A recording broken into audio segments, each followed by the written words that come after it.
When we hear the word Atlantis, our imagination erupts into life.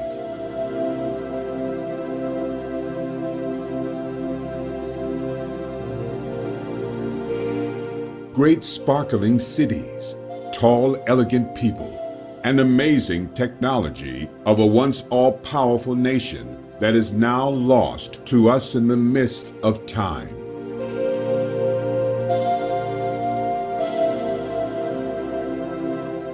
Thousands of people have spent their entire lives searching for its truth, hunting the remnants of a race that spawned civilization.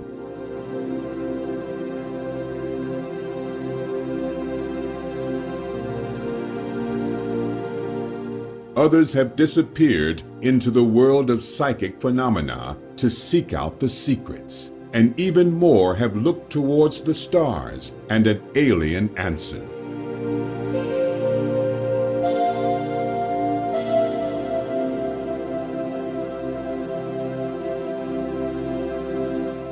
The real truth about Atlantis is actually very profound and tells a tale that every school child should be taught.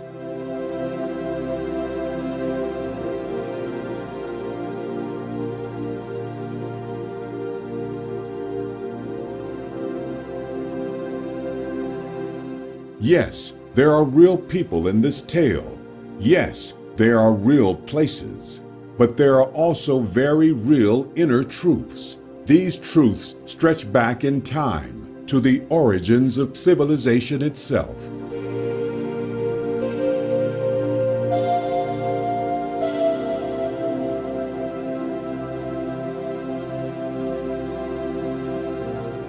They answer a great many questions we have about a great many mysteries. From the Bible to angels, from historical floods to natural disasters, and from the evil in mankind to the existence of aliens.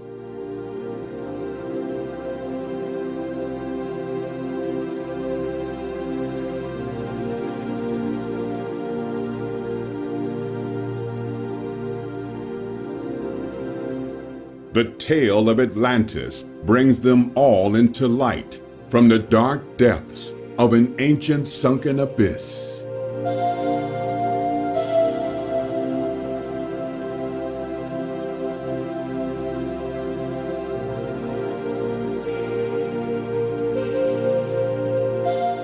For over 2,000 years, mankind has grappled with the question, what was Atlantis and where did its people originate?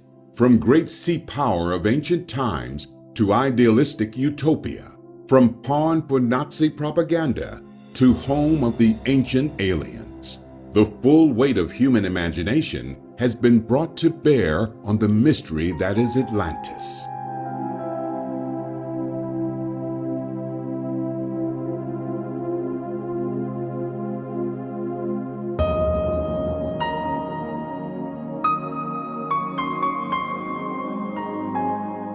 Who do we believe? What is the evidence? Where did it all begin? Where and when will it end? It's time to break apart the myth and reveal the hard evidence and discover Atlantis.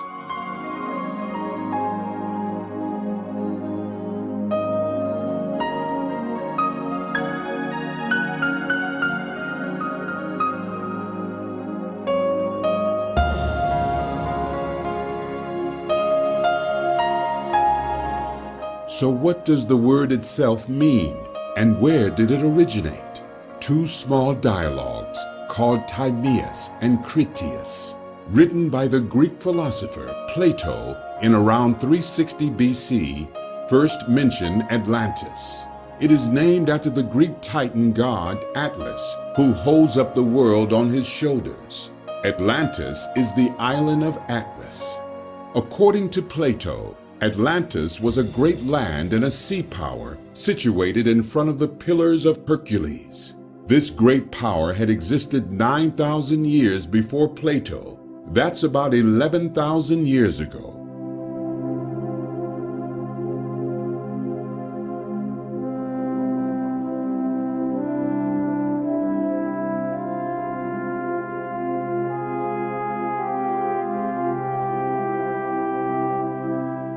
It had conquered much of Europe and Africa. However, when they attempted to invade Athens, the island sank into the ocean in a single day and night of misfortune.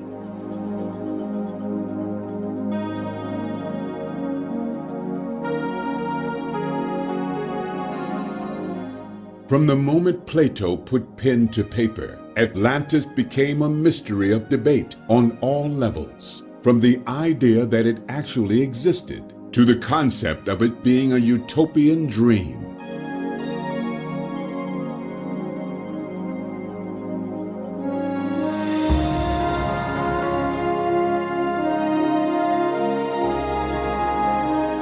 In the Middle Ages and later periods, humanists and Renaissance writers turned Atlantis into an allegorical heaven on earth. By the 19th century, it was turning back to a very real possibility that it had existed, and indeed still may.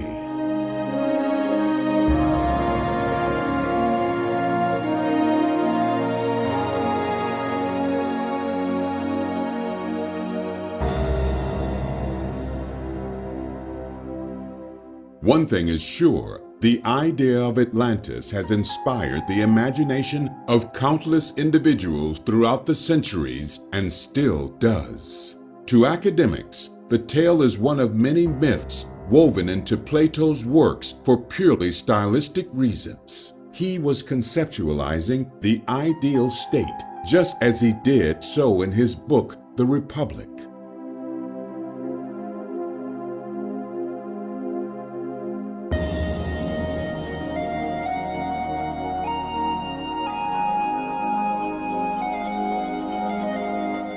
He introduces Atlantis via an older story to give it credence. In Critias, Plato tells the tale of Solon visiting Egypt. There he met a priest called Caius, who relayed the story of a war between ancient Athens and Atlantis. Some say that real events may have influenced Plato, such as the eruption of Santorini, the invasion of the Sea Peoples, and even the Trojan War.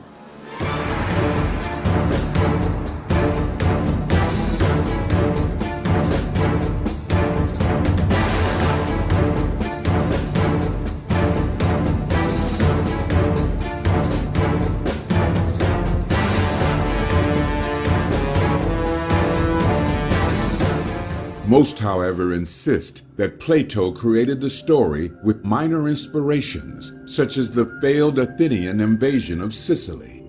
Plato introduced Atlantis, first in Timaeus, which begins with the creation and structure of the universe as seen by Plato. He discusses ancient civilizations and muses about the ideal society. He asks whether his friends might know of any such place. Critias answers that he knows of a supposedly historical place and events that surround it. Athens is the perfect state, with Atlantis in opposition, it being the opposite of perfect. Critias states that the gods divided the land amongst themselves, and Poseidon, the god of the sea, was given Atlantis. Larger than Libya and Asia Minor combined, it was in this tale to be sunk by an earthquake, turning into an impassable muddy shoal.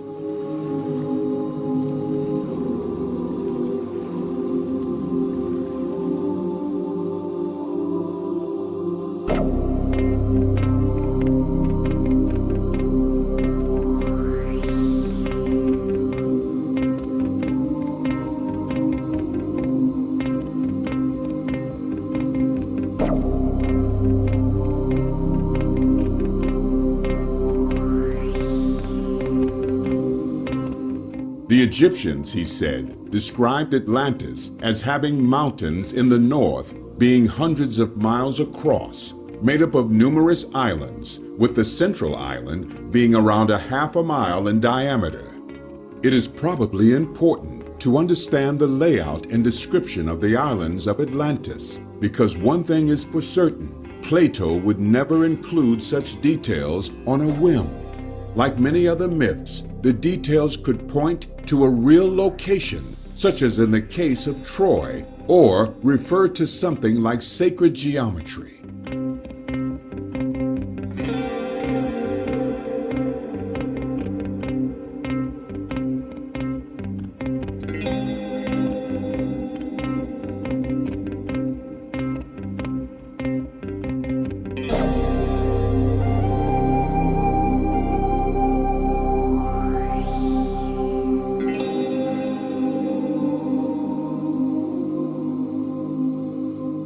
The real site of Atlantis, although probably an ancient subtle allusion to Gnostic beliefs, could in fact be based upon an ancient folk memory of Mexico, which is variously called Itlan, Otlan, Atlan, Otlan, Mazatlan, Cacaland, and Tolan, all sounding remarkably similar to Atlantis.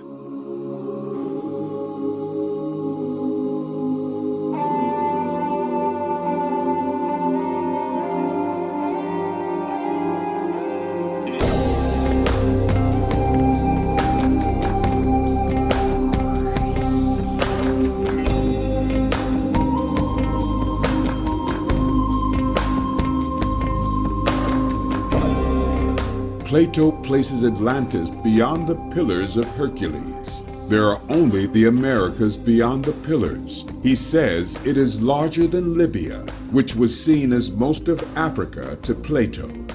Any site of an atlas will show that the Americas match this description. It was said to be a great empire, stretching for miles, and with each passing year, our archaeologists and scientists are further uncovering huge landscapes previously thought to be uninhabited and which now reveal the signs of having been lived in and cultivated on a massive scale.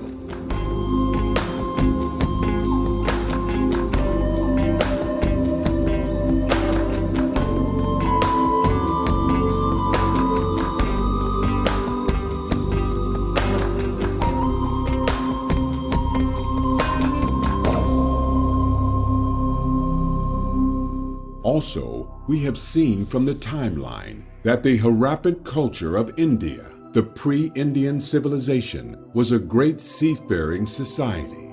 Surely, there has been more proof that these cultures spread across the seas and traded religious ideas, if not more. Well, there is a lot more.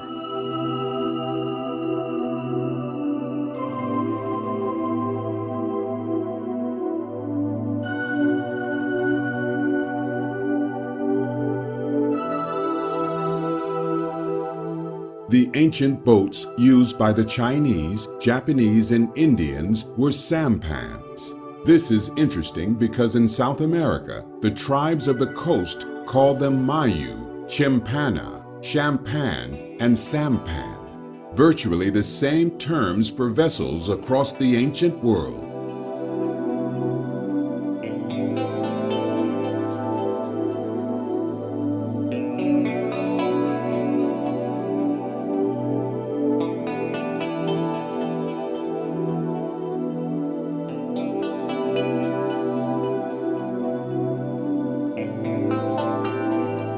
This idea of common languages would be easier to discover had not the invading European countries virtually destroyed them.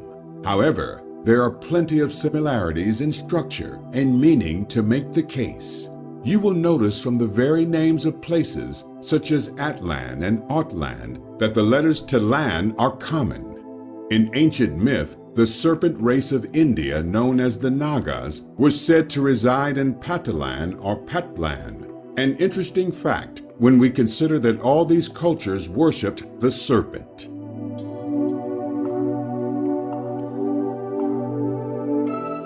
In fact, certain Venezuelan Indians known as Paria actually lived in the area known as Atlan.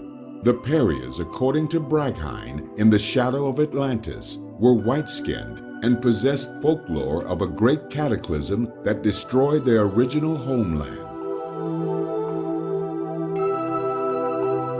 In Sanskrit, which is widely thought to be the root of many of the world's languages, Tala is surface, and the N refers to the people living there. So Talan is people of the surface. The A suffix denotes below or no longer. So, Atalan is people of below the surface, just like Atlantis.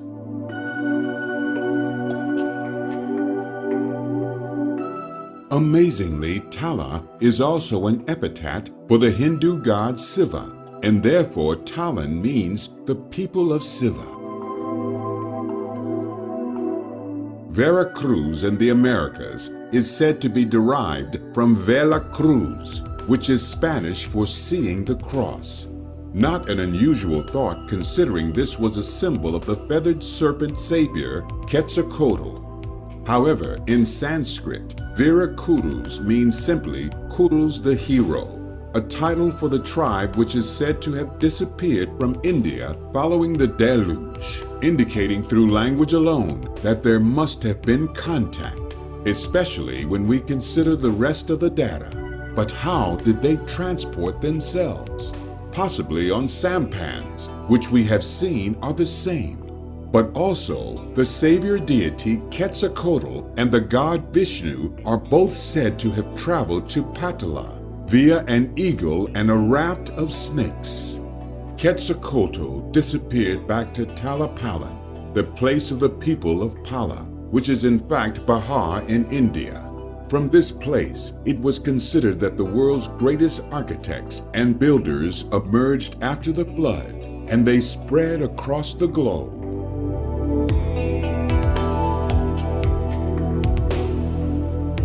In all likelihood, they are ultimately responsible for the world's serpentine-related stone megaliths and monoliths, such as Avebury in England and the serpent mounds of North America. The very word Atala means an abode of these serpents. The Hindus mixed, traded with, and respected the Greeks. As we can see in Taxila, they were great cross-cultural mixing pots and hives of religious and philosophical debate.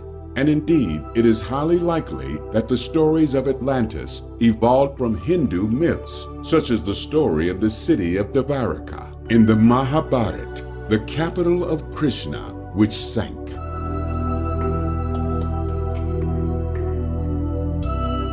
The age of the serpent goes back to and beyond the deluge, and was taken across the seas to the Americas. Even the architecture of Atlantis, with its many circular banks and ditches, brings to mind the thousands of cup and ring marks, spirals, and other serpent shapes seen on the liths or stones across the world. Returning back to the tale Plato gave us, we must look at the other parts of the tale which may reveal a clue to the reality of Atlantis. Poseidon had 5 pairs of male twins. The eldest was Atlas, and he was made the king of the whole island, an ocean now called the Atlantic. His twin, Gadara, was given a part of the island near the Pillars of Hercules. Poseidon carved the mountain where his love resided into a palace. He created 3 moats of increasing width. His people, the Atlanteans, then built a series of bridges from the mountain city for access. A huge canal was dug out to the sea and tunnels into the rings of land for ships to pass. Docks were carved directly into the massive rocks. Each entrance had gates and towers, and walls surrounded each ring made from red, white, and black rocks. These were covered in brass, tin, and orichalcum. Each of these things have symbolic meaning. Red, for instance, was a symbol for growth and decay. Orichalcum is an unknown metal used for armor. There is an earlier account of Atlantis written by Hellenicus of Lesbos. There is very little in the fragment that exists, and this deals mainly with genealogy. There is, however, a link between a place called Syracuse, where Plato once lived, and his account of Atlantis. It has been shown to have a number of parallels in physical layout and fortifications. Crantor, who studied under one of Plato's students, and therefore from very close to Plato's own time, actually stated he believed Atlantis to be real. He wrote a commentary on Timaeus, which is now lost. However, there is a written report on it from the 5th century. This is what was written. Crantor also says that Plato's contemporaries used to criticize him jokingly for not being the inventor of his republic, but copying the institutions of the Egyptians. Plato took these critics seriously enough to assign to the Egyptians this story about the Athenians and the Atlanteans, so as to make them say that the Athenians really once lived according to that system. Crantor adds that this is testified by the prophets of the Egyptians, who assert that these particulars are written on pillars which are still preserved.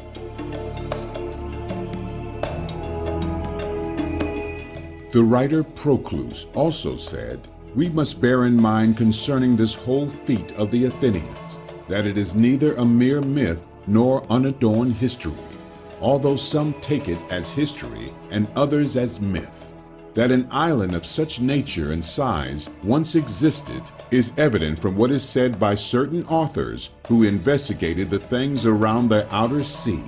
For according to them, there were 7 islands in that sea in their time, sacred to Persephone, and also 3 others of enormous size, one of which was sacred to Hades, another to Ammon, and another one between them and Poseidon, the extent of which was 1,000 stadia, and the inhabitants of it, they add, preserve the remembrance from their ancestors of the immeasurable large island of Atlantis, which had really existed there, and which for many ages had reigned over all islands in the Atlantic Sea, and which itself had likewise been sacred to Poseidon."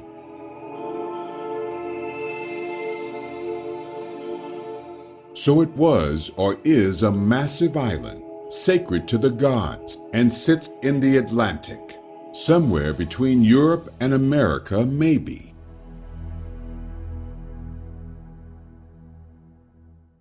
Proclus was not alone in believing Atlantis to be real. So too did the historians and philosophers Strabo and Posidonius. A few decades after Plato, another writer by the name of Theopompus spoke of a land called Meropes. Here a race of men grew twice the size of normal men and inhabited 2 cities known as Eusebes and Macamos, the pious town and the fighting town. Most scholars believe that Theopompus was in fact imitating or copying Plato, and thus much of the detail has merged with the mythology of Atlantis. The next actual written work about Atlantis comes from the historian Philo in the 1st century AD. He claims that the successor of Aristotle, a man named Theophrastus, said, "And the island of Atlantis, which was greater than Africa and Asia, as Plato says in the Timaeus, in one day and night was overwhelmed beneath the sea in consequence of extraordinary earthquake and inundation, and suddenly disappeared, becoming sea, not indeed navigable, but full of gulfs and eddies."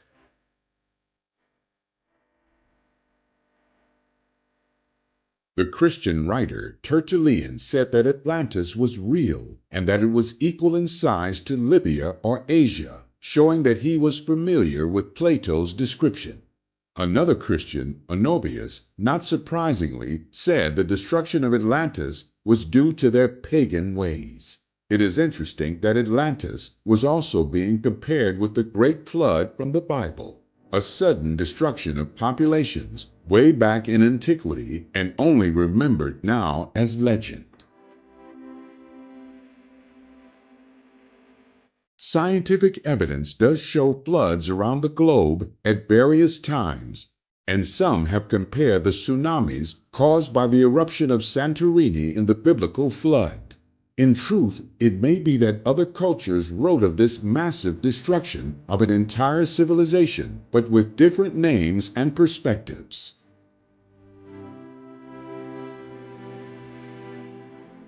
A Hebrew text from the 14th century discussing calculations for longitude states, "Some say that they begin at the beginning of the Western Ocean and beyond. For in the earliest times there was an island in the middle of the ocean.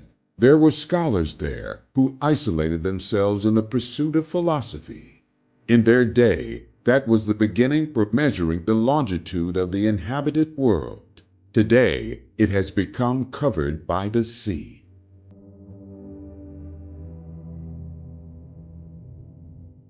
From the 16th century onwards, speculation surrounding Atlantis spread, and with new European discoveries in the Americas and elsewhere, there was a good reason to suggest there might just be traces of these great islands somewhere. It was in this era of speculation that Sir Thomas More first uttered the name Utopia.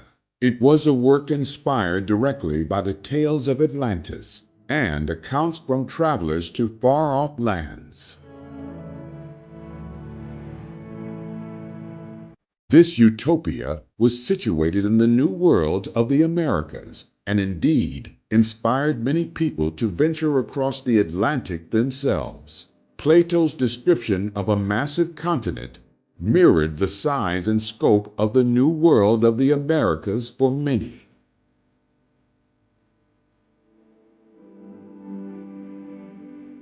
Sir Francis Bacon continued the theme in his work, The New Atlantis, where his idealistic paradise was situated off the western coast of America. It was becoming popular belief that Atlantis had indeed been based upon stories of the Mayans and Aztec civilizations. It was an era of grand Christianity, and evidence for many of the Old Testament tales was being sought out. Europeans saw most indigenous people as inferior and comforted themselves with the notions that white men had built the massive structures that were being found. A common history between the tribes of Israel and Europeans to those people who must have built such pyramids and palaces. This was also being brought into line with the concepts of Atlantis and gave them a satisfying explanation. However, just because of the racism of our ancestors does not mean there could not be some truth to the location and origin of the Atlantis myth. By the mid-19th century, Mesoamerican scholars were proposing officially that Atlantis must relate to the Mayan and Aztec cultures. It was stated that the Toltecs were the surviving remnant of the Atlanteans, and the Aztecs descended from these. Such ideas, along with romantic drawings, fostered the popular imagination, and soon a mixture of Egyptian, Greek, Mayan, and Aztec imagery was being created for a fantasy world around the legend of Atlantis. It is difficult today to understand the credence that was given to such thoughts. We have modern science, geological surveys, archaeological digs, post-Rosetta Stone translations of major historical texts, a broad and yet fairly detailed account of much of history. Back in the 19th and early 20th century, scholars were still developing a science of historical research, and this included use of a lot of imagination to fill in the gaps. One man who successfully used his imagination and strong willpower to unlock an age-old mystery was Heinrich Schliemann. Ever since Homer had written down the story of Troy, mankind had wondered how much of it was true. When Schliemann discovered Troy in modern-day Turkey, which was believed to have been legend, the fire once again ignited for Atlantis. Scholars claim to have discovered a connection between the Greek and Mayan languages, and suddenly the game was open for all to play. The writer Ignatius Donnelly tried to prove that all known civilizations were descended from Atlantis. He drew parallels between the creation of stories of various cultures and stated that the true Garden of Eden was really in Atlantis. It was Donnelly who inspired a 19th century Atlantis revival and began a march towards New Age concepts of the ancients. The world was about to be given a whole new interpretation of the Atlantis myth. and an array of fanciful and bizarre concepts would merge into the popular psyche.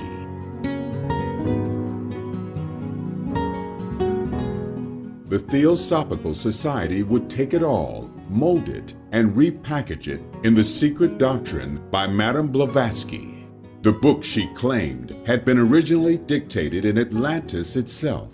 In the book, Blavatsky completely ignored Plato's statement that Atlantis was the opposite of pure and gold. Instead, she described them as cultural heroes. They were part of what she called a root race, succeeded by her own Aryan race, and we all know where that idea led us.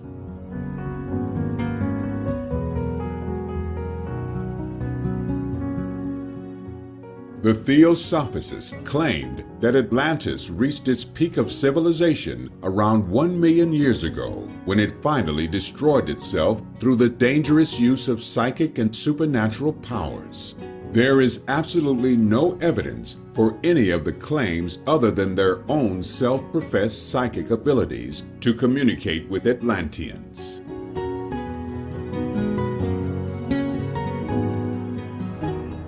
The merging of myths and the retelling of the Atlantis legend would eventually provide the Nazis with one of pretenses for their Aryan philosophy, which resulted in mass genocide.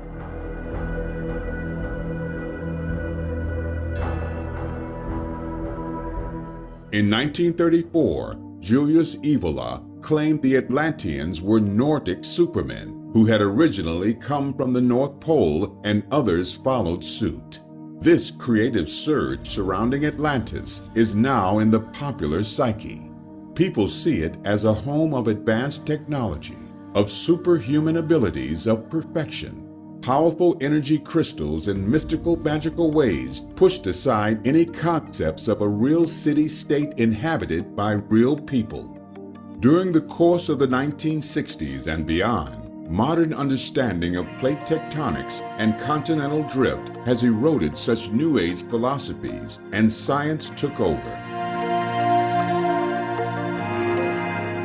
Today, most scholars see the story of Atlantis as a method of teaching.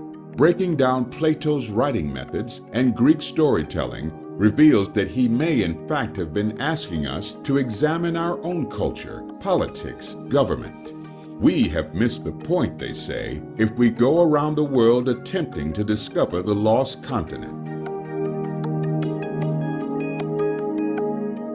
Others still point to Schliemann and how he actually found a city of legend from Greek myth.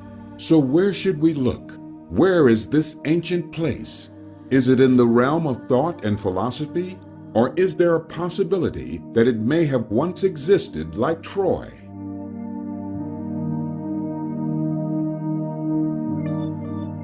There literally are dozens of hypothetical locations put forward by the modern-day explorer. Some completely ignore Plato's words and don't even look to the Atlantic Ocean. A lot of the locations have similarities to the Atlantis tale, such as the catastrophic end, waterways that existed close to the time frame. Most of the proposed locations fall within the Mediterranean Sea: Sardinia, Crete, Sicily, Cyprus, Malta, and the most popular one, Santorini.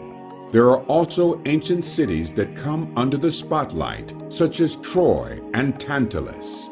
Our first port of call is the most popular, Santorini.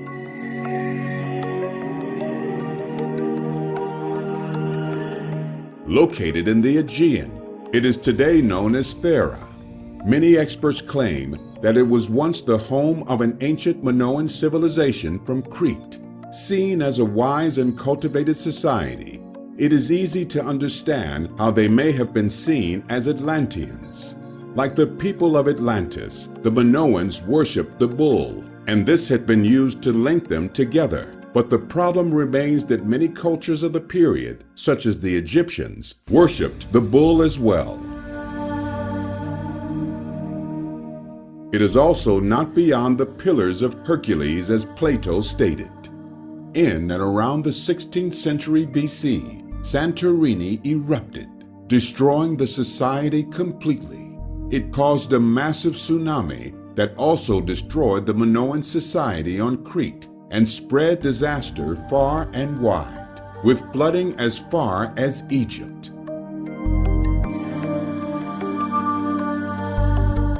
It is speculated that this disaster influenced Plato in his storytelling, but it is thousands of years late and in the wrong location for it to be Atlantis.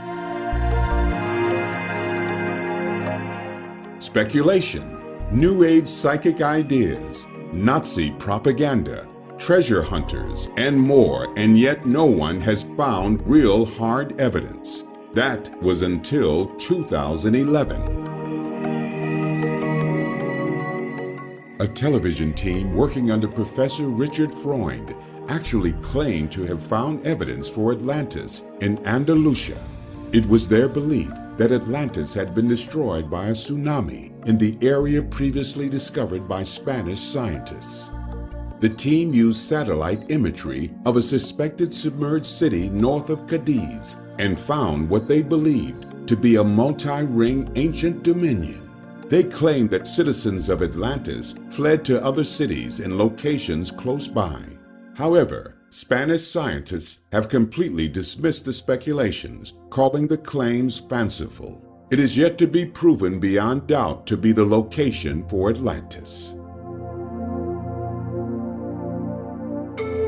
The team were not alone in their claim, however. German researchers and historians have also stated the area to be a likely location. The claims center around a place called Tartessus, which is said to have been a basis for Plato's work on Atlantis by some historians in the 1920s. The writer Herodotus stated that it was situated beyond the Pillars of Hercules, a statement Plato also used for Atlantis. They traded widely and seemed to have been wealthy. A local port was built now known as Cadiz, and yet, apart from the good professor, no other scholars accept the claims.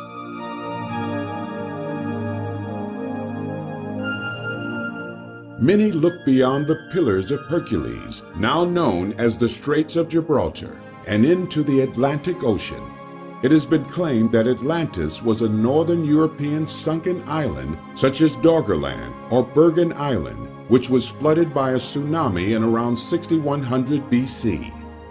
Others have claimed Ireland to be Atlantis, with its mysterious history of mighty warriors.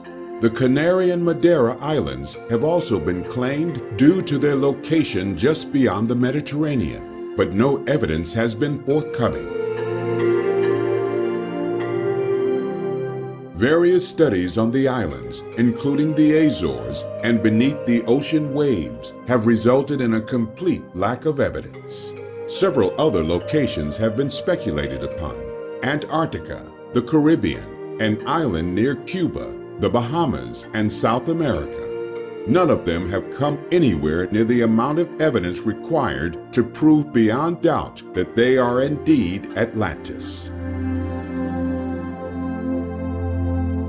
There are a number of more modern claims that we must look at, such as the idea that Atlantis had something to do with ancient aliens.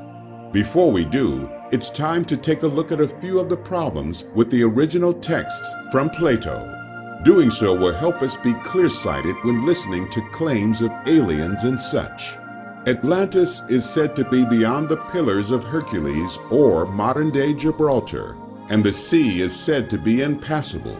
Unfortunately, nowhere in any historical texts is this stated. The sea has always been fine for shipping. Atlantis is said to have sunk. So, does this rule out any islands that are now viewable above the waves? Plato said his knowledge came from Solon, who himself learned of it from the Egyptians. For well over 100 years, archaeologists and historians have been researching Egypt. They have a lot of knowledge and can even tell us what a particular pharaoh ate for dinner, and yet not one mention of Atlantis. As there is no scientific backing for channeled messages, we have to rule out anything from those who use them, including Edgar Cayce and Madame Blavatsky. This destroys such claims of tall, highly intelligent people who glow or have psychic powers. If they indeed exist, then there would be a lot more historical and archaeological evidence for them, and Plato might have found such powers interesting enough to include in his own tale. What Plato did tell us is clear. Atlantis was huge and made up of concentric rings of land and water situated beyond Gibraltar. There is no argument with those statements, and yet no sunken domain the size of 2 countries has been spotted beneath the waves of the Atlantic yet. Modern satellite technology and geographical surveys have revealed the floor of the Atlantic, as can be seen on Google Earth, and such a massive and unusual shape would have been spotted. One of the most used claims that is completely false is that the Atlanteans were technologically advanced. Plato mentions nothing of the sort. These are all from psychics and New Age philosophers speculating or channeling. There are no mentions of flying machines, psychic powers, pyramids, lasers, or any other kind of science fiction. Again, if such things had existed 11,000 years ago, then other cultures and trading partners would have mentioned them. The Egyptians certainly would have. It all makes for great entertainment and has indeed fed such wonderful television shows such as Stargate, but it remains science fiction.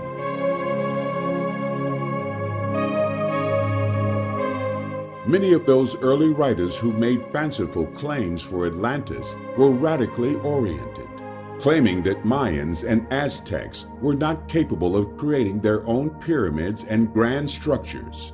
Science moved forward and evidence overcame such bigotry.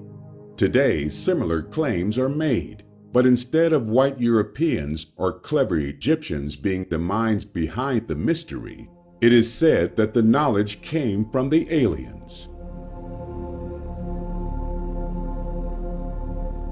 However we dress it up, it is still racist and bigoted to assume ancient people could not build such large structures without outside intervention. What they neglect to remember is that mankind spread around the globe from the same source, that the sun, moon, and stars in the skies as deities were seen by all men. All mankind had the same needs, the same evolutionary drives, the same desire to meet their gods in the afterlife. Similarities around the globe are all easily explained through the similarities in the biological entity called human and the environment in which he lives. And this brings us to a very important point. Plato, when writing his Republic or texts about Atlantis, was passing on a message to us all about good and bad, right and wrong, about ways to set up a strong society that understands the nature of man. So many rules and regulations are created by humans that forget the nature of the beast. Atlantis and its downfall is possibly just an allegory of what comes to all those who believe they are more than they are.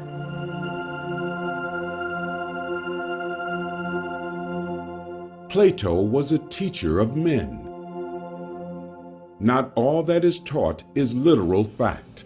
Some teaching is better done through fables. It has always been this way. The problem arises when we start to believe a man really walked on water and a virgin lady gave birth.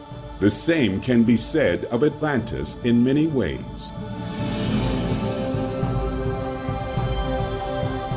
Do we believe the writings of a man who claimed psychic connection to the souls of Atlantis? Do we accept that they had incredible technology, crystals of power, came thousands of years ago in a spaceship, spawned mankind, and on and on? Or do we look at what was written, the surrounding archaeological discoveries from the period, the contemporary writings, in short, the facts? So, if we understand that Plato was creating a story for the purpose of teaching, could it be that there was some kind of real story upon which it is based? Ignoring the timeline of 11,000 years ago, was there a series of events that Plato stole for his teaching device? The answer is maybe. In the 5th century BC, there existed a delicate balance of power between Athens and Sparta, much like that stated between Athens and Atlantis by Plato. A surprise earthquake struck Sparta, killing more than 20,000 of them. This demise in numbers sparked Sparta's neighbors and indeed subjects to begin what is known as the Earthquake Wars. Sparta refused aid from Athens, and hostilities between them began. In 426 BC, one of the most destructive earthquakes from antiquity struck Athens with the following tsunamis causing chaos. The Spartan army camped nearby and ready to attack, but more earthquakes forced them to flee. An island called Atlantis was home to an Athenian fort. Absolute chaotic destruction came in the form of a massive sea wave. There were many deaths, and the coastline was changed forever. In the 4th century BC, a peace treaty was finally struck, but was quickly followed by yet another earthquake, destroying the cities of Helike and Bura. Helike had been a wealthy city and capital of a league of city-states. It had been a center for the worship of Poseidon and was revered by many. It was a relatively peaceful civilization and inspired many to see it as a perfect society. The destructive power of the earthquake and the following tsunami destroyed every building, and Pausanias wrote that even the foundations were lost for all time. Following the disaster, the remnants of this once glorious city were divided amongst its neighbors. Eventually, legend emerged that Poseidon himself had caused the destruction for the defiling of his sanctuary. Writers started to say that Helike's remains now lie deep below the ocean floor. It was into this very period that Plato was born, and all the news and discussion of the events would have been widespread. Looking at the various real historical events in the area just before and at the time of Plato, it is clear to see where he gained his inspiration of political perfection and ultimate demise. And yet, with every passing decade, a new discovery emerges of ancient structures on the ocean floor. Pyramids, great walls, strange man-made objects seem to be everywhere. Who knows, but one day we may just discover the remnants of that ancient civilization called Atlantis. In each age, the story has undergone a metamorphosis, from Greek deities to sacred spirits of some unseen realm, from Nazi propaganda to little green men. Atlantis will continue to be a mirror to society, and in many ways, it points us towards the beginning of civilization itself. Wherever we go, and into whatever cultural history we delve, we discover a story similar to the one we know about Atlantis. Why would this be? Finding the key to this strange conundrum is something thousands of men and women across the globe have struggled to do. But there are good reasons for the lack of concrete discovery. They have all been looking in the wrong place, at the wrong people, and for the wrong thing.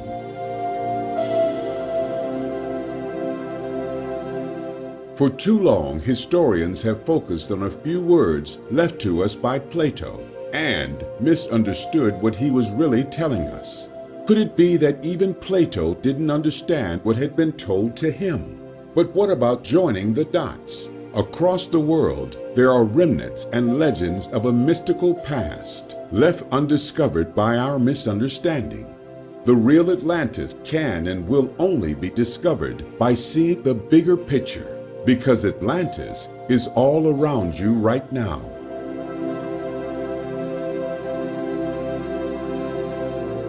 From Lemuria to Avalon, from Atlantis to Valhalla, the real journey starts now.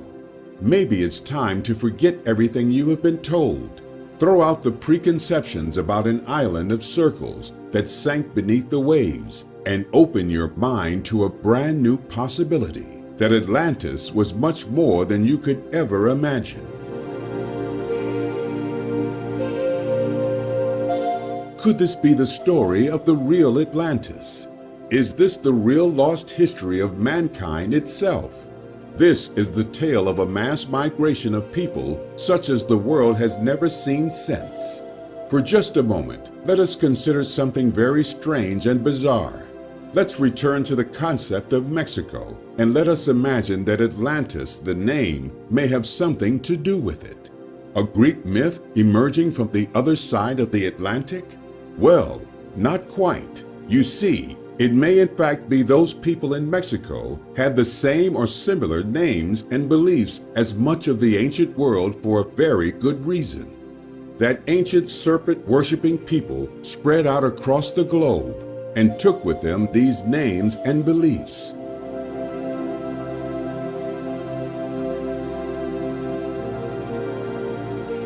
In all likelihood, the original people we vaguely call serpent worshippers are ultimately responsible for the world's serpentine-related stone megaliths and monoliths. These people, known as the Watchers or Shining Ones in the Bible, are responsible or raising great stone monuments across the world. These are the people of the idea of Atlantis. And the originator of this myth, the ancient serpent god himself, came from beneath the waters. He came from the place below, Atlantis.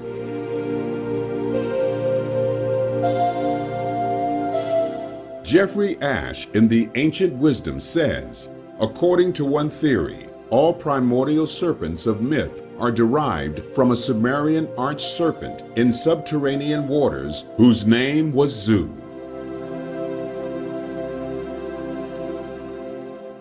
Water is, by many myths around the world, the home of the serpent spirit. There are many hundreds of such myths across pagan Europe, changed and altered by the later Christian church, who by their meddling eroded the real history of the Atlanteans that spread their serpent worship and knowledge across the world. Serpent water deities were replaced with saints, such as Bridget. The Naga serpent masters of ancient India were also said to live beneath the waters in Patala, and they were expert healers. And springs, such as Efka in Palmyra, were named after the serpent deity residing there. In Greek myth, the serpentine god, Poseidon, and the serpent Typhoon were water and spring deities with many watery places taking on their names. Even in the temples of Aesculapius, we find the pools of healing, a healing which is directly associated with the serpent. This element of the healing serpent within the water simply crossed over into the water itself, and thereafter the water became the healing element. Added to this, the concept that water was seen as the portal to the other world, and we have an association of the water of the gods healing mankind.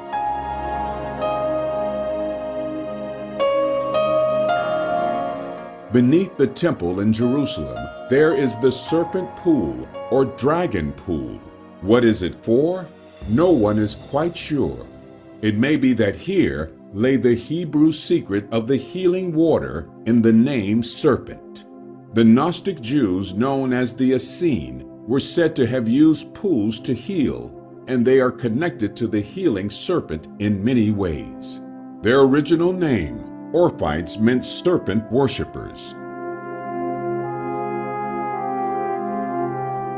It may indeed be that the baptism has its root in this idea of the serpent healer, being born again to new and eternal life by being submerged into the waters of the serpentine other world.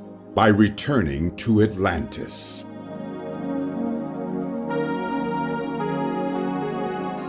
An indication that this may be true is found in the fact that baptism has its roots in other ancient societies, such as India.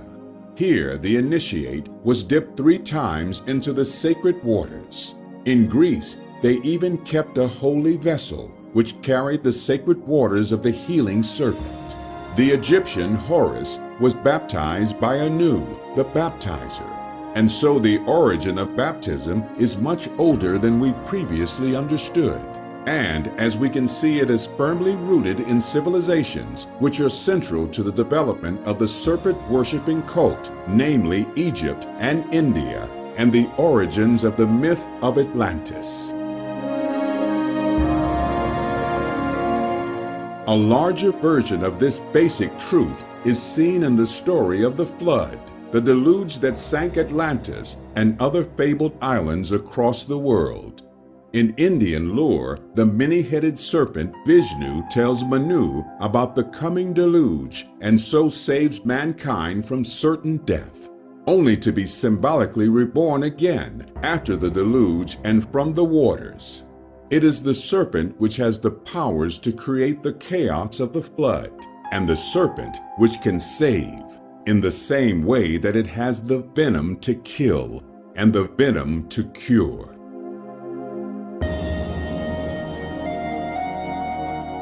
And so we can see from language, mythology, history, and folklore that the people we are calling Atlanteans spread across the world, possibly following some cataclysmic event, and took with them knowledge of the healing serpent, astronomy, navigation, and more.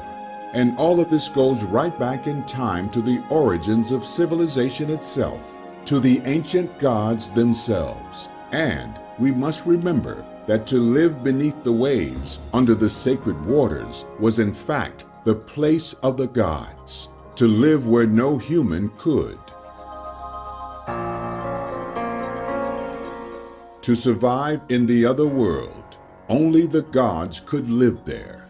This is the tale of the divine alien like angelic beings the Bible calls Watchers, otherwise known as the sons of God. The tale of these Watchers is found in the legends of Samaria, and even in the Old Testament. Samaria was the land of the Watchers, and it is from this land that the Elohim, or Shining Ones, who governed the Watchers, also came. This is the land of origins and the governing gods. The term Elohim, used often in the Old Testament as a word for God, is an incorrect usage, as the term is plural and means shining ones. The term, in fact, seems to have spread around the globe, with man in his very language. The Sumerian El means simply bright or shining. The Old Irish Alel means shining. Old Cornish El means shining. Elf means shining. Hence elves as tall and mysterious angelic beings. Inca Allah is bright or to shine. Babylonian Elu is to shine, to name just a few that have sprung up worldwide from the same Sumerian source. The stark fact of the matter is that in the same way a pharaoh of Egypt was a god on earth, so to priests of the Elohim were stars on earth. The Hebrews termed these watchers as non-resh ayin, meaning those who watch. In the Greek, this is translated as gigantes, or giants, a race that even the writer Hesiod featured as being monstrous. Now we can understand the role of the giants that are seen across the world of folklore as the presence of the Watchers, and possibly why Atlanteans were seen as tall by some.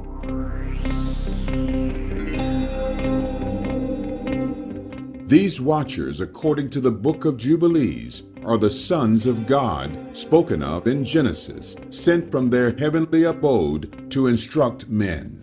What seems to have occurred is that they fell from grace by mating with the daughters of men and were thus outcast, giving us the fallen angels we are familiar with today.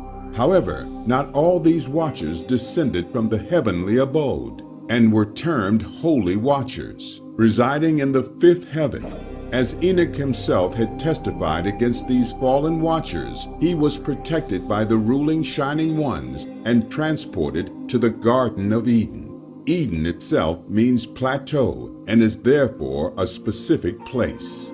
According to Andrew Collins in From the Ashes of Angels, the forbidden legacy of a fallen race, the fallen watchers swear an oath and bind themselves together. The place of this action is called Ardis, the fabled summit of Mount Hermon, which derives from the Hebrew word for curse.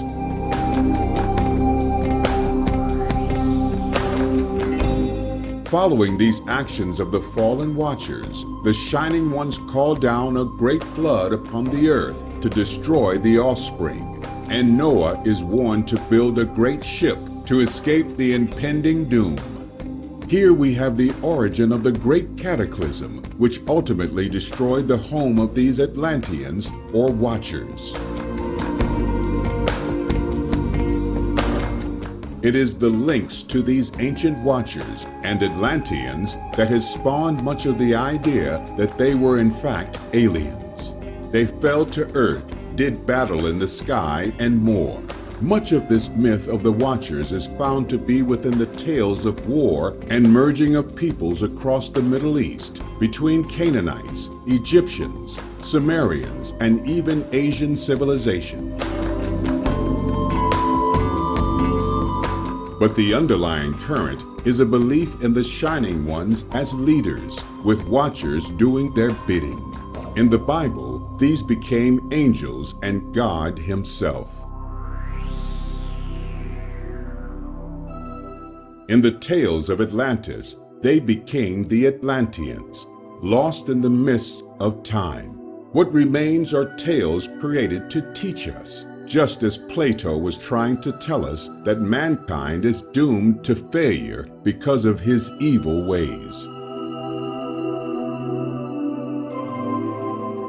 So, to the Shining Ones as sons of gods, were also doomed to commit the same sins. It is a tale as old as man, for man is doomed to repeat the same cycles of self-destruction.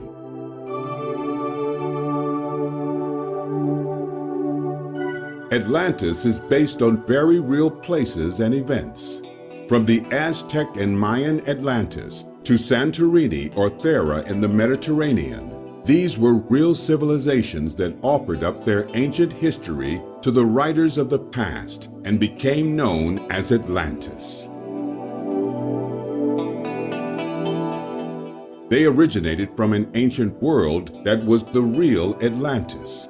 It was a place inhabited by the men of renown who had great knowledge and a great civilization that is only glimpsed through the looking glass of history, myth, and legend. They are spoken of in Sumerian legend, biblical texts, and myths from around the globe. Their way of life, cities, and cultures were destroyed in a massive worldwide cataclysm, and only remnants remained to tease us today. Atlantis is now a concept based loosely around natural disasters and lost civilizations, but created to tell us the ultimate truth, that we are not perfect. It is a lesson from a lost civilization for us all.